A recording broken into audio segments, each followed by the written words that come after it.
मेरी पूजा कर। कभी दरगाह पर चले गए, कभी मज़ार पर चले गए, कभी चर्च चले गए, कभी किसी पेड़ पर धागा डोरियां बांध रहे हैं, कहीं वस्त्र बांध रहे हैं, कहीं मन्नतें मांग रहे हैं। जिस किसी के भी आगे जाकर हम लौट जाते हैं, सरेंडर कर देते हैं, चरण पकड़ लेते हैं किसी बाबा के, किसी ढोंगी पाखंडी ढकोसला करने वाले तांत्रिक बाबा ओझा के आगे चले जाते हैं और नाक रगड़ रहे हैं, हे मौलवी जी, हे बाबा जी, हमारा दुख दूर कर दो। श्मशान चले जाते हैं, कभी तीर्थ कर रहे हैं, कभी यंत्र मंत्र गंडे तावीज गले में, बाजुओं में, कमर में लटकाए डोल रहे हैं, पैरों में बांध लेते हैं। इतनी दुर्दशा है। एक भगवान को छोड़कर ये सब प्रपंच हमने किए, कर रहे हैं। आगे कब तक करेंगे पता नहीं। यह है विनाशकारी सिद्धांत हमारा, कब तक हो, ऐसे ही चले। फिर कहा मुझे ही नमस्कार कर। हम सबको अपने अगल बगल में Ram Ram ji, yes sir, salute sir, ये सब किए रहते हैं, कुछ लेना देना नहीं उनसे। ठीक है, कीजिए, एटिकेट होता है, समाज में रहते हैं तो। किंतु इन सबको किए रहते हैं, सबको प्रणाम, अड़ोसी पड़ोसी, चपरासी, झूठे मक्कार, छल कपट करने वाले, फ्रॉड को, धोखेबाज को, इन सबको हम नमस्कार करते हैं, श्रद्धा से करते हैं। जितनी श्रद्धा से इनको करते हैं उतनी श्रद्धा भी भगवान के प्रति हमारी नहीं होती। हम नमस्कार नहीं करते, जबकि भगवान को प्रणाम करने की महिमा बतावें आपको। भगवान को प्रणाम करने की महिमा आपको पता नहीं क्या महात्म्य है।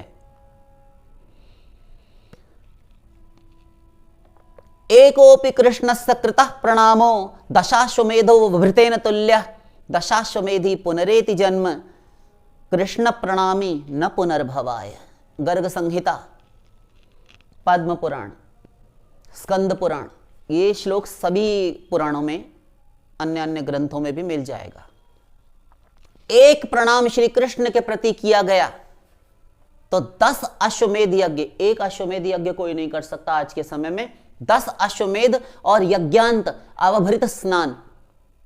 इस अवभृत स्नान का इतना महत्व है, यज्ञ के पश्चात राजा और रानी स्नान करते हैं, किंतु और उस स्नान मात्र से यज्ञ का फल जो मिला, उस स्नान मात्र से, उसे अवभृत स्नान कहते हैं, उस अवभृत स्नान मात्र से यज्ञ का फल ही, यानी 2 यज्ञों का फल मिल गया। ऐसा होता है।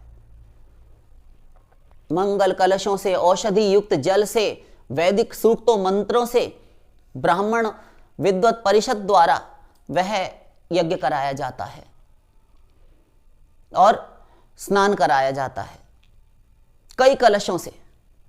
महाराज युधिष्ठिर का, पांडव जो थे, उन्होंने राजसूय यज्ञ किया था, किंतु यहां अश्वमेध यज्ञ जो भगवान श्री राम ने किया था, ऐसे 10 अश्वमेध यज्ञ और उनका यज्ञांत अवभृत स्नान, इन 10 यज्ञ को करने का फल एक श्री कृष्ण को प्रणाम करने का फल समान कहा गया। किंतु फल में भेद हो गया आगे चलकर। एक ही श्लोक में 2 बातें कह दी। नीचे की अर्धाली कहती है दशाश्वमेधी पुनरेति जन्म, वह 10 अश्वमेध यज्ञ करने वाला तो पुनः इस संसार में आएगा, उसका आवागमन नहीं मिटेगा, क्योंकि वह स्वर्ग तक जाएगा, मोक्ष कहां हुआ उसे। किंतु कृष्ण प्रणामी न पुनर्भवाय, श्री कृष्ण को प्रणाम करने वाले का पुनर्भव नहीं होता, संसार में नहीं आता। ये महात्म्य है।